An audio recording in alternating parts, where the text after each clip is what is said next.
Hello buddies, welcome to toppers TNPSC.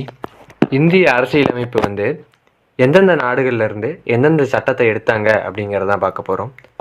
வாங்க இந்த வீடியோக்குள்ளே போகலாம்.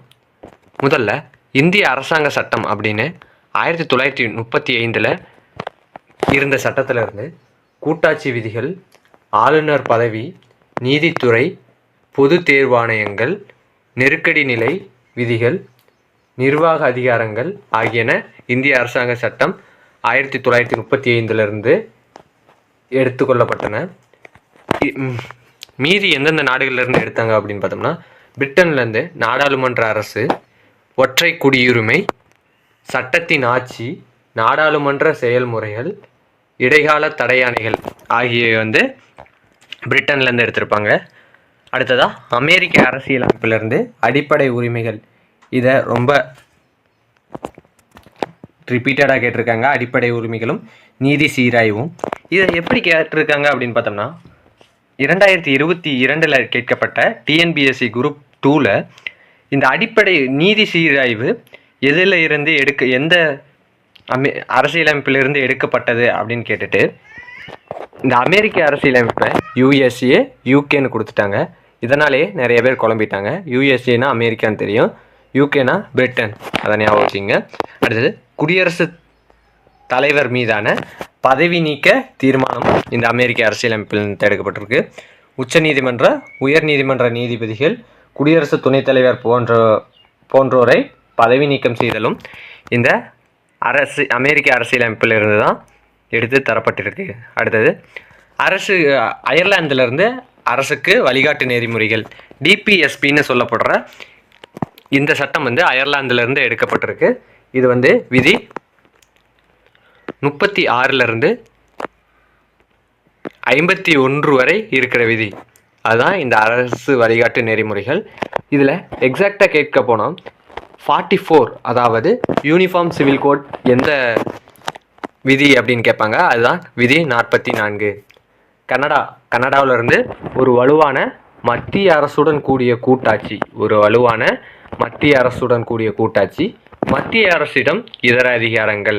அதாவது ஒரு பட்டியல் இருக்குன்னா, சென்ட்ரல் பட்டியல், அதாவது மத்திய பட்டியல், மாநில பட்டியல், பொதுப்பட்டியல் அப்படின்னு 3 பட்டியல் தான் இருக்குது. இந்த 3 பட்டியலை தவிர்த்து மீதி இருக்கிற இதர அதிகாரங்களுக்கும் மத்திய அரசு தான் சொந்தம் அப்படின்னு சொல்கிறதும் இந்த கனடா அரசியலமைப்பு தான். பொதுப்பட்டியல் மத்திய அரசால் மாநில ஆளுநர் நியமனம் ஆகியவையும் கனடா அரசியலமைப்பிலிருந்து தான் எடுத்திருக்காங்க. உச்சநீதிமன்றத்தின் அறிவுரை அதிகார வரமும் கனடா அரசியலமைப்பிலிருந்து தான் எடுத்திருக்காங்க. அடுத்தது ஆஸ்திரேலியாவிலிருந்து வணிகம், வர்த்தகம், சுதந்திரம், நாடாளுமன்றத்தின் ஈரவைகளின் கூட்டம் அப்படிம்பாங்க. அதாவது ஒரு பில்லை பாஸ் பண்ணி 2 அவைகளையும் மெஜாரிட்டி வரலைன்னா நாடாளுமன்றத்தோட கூட்டத்தை கூட்டி அந்த பில்லை பாஸ் பண்ண வைப்பாங்க.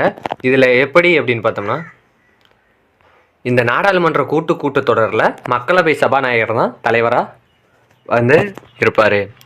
அடுத்தது ஜெர்மனி வெய்மர் அரசியலமைப்பிலிருந்து நெருக்கடி காலத்தில் அடிப்படை உரிமை பறிப்பு ஜெர்மனி வெய்மர் அரசமைப்பிலிருந்து எடுக்கப்பட்டிருக்கு. சோவியத் யூனியனிலிருந்து அடிப்படை கடமைகள், நம்ம முன்னைய பார்த்தோம். அடிப்படை உரிமைகள்னால் அது அமெரிக்கா, அடிப்படை கடமைகள் அப்படின்னா அது ரஷ்யா. முகப்புரையில் சமூக, பொருளாதார, அரசியல், நீதியின் மாண்புகள், அடிப்படை கடமைகள் இதெல்லாம் 42வது திருத்தத்தில் உறுதிப்படுத்தப்பட்டது. அடுத்து பிரான்சிலிருந்து குடியரசு எடுத்திருக்காங்க. முகப்புரையில் சுதந்திரம், சமத்துவம், சகோதரத்துவம் அப்படிங்கிறத எடுத்திருக்காங்க. சோவியத் யூனியன்லேருந்து சமூக, பொருளாதார, அரசியல் அப்படிங்கிற இதை எடுத்திருக்காங்க.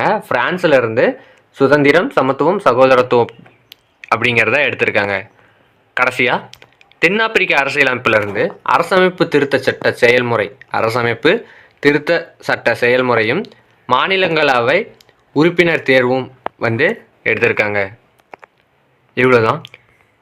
இதை எவ்வளோ அளவுக்கு 2-3 தடவை இதை ரிப்பீட்டடாக படிச்சிங்கனாவே உங்களுக்கே மனப்பாடமாயிரும். நன்றி.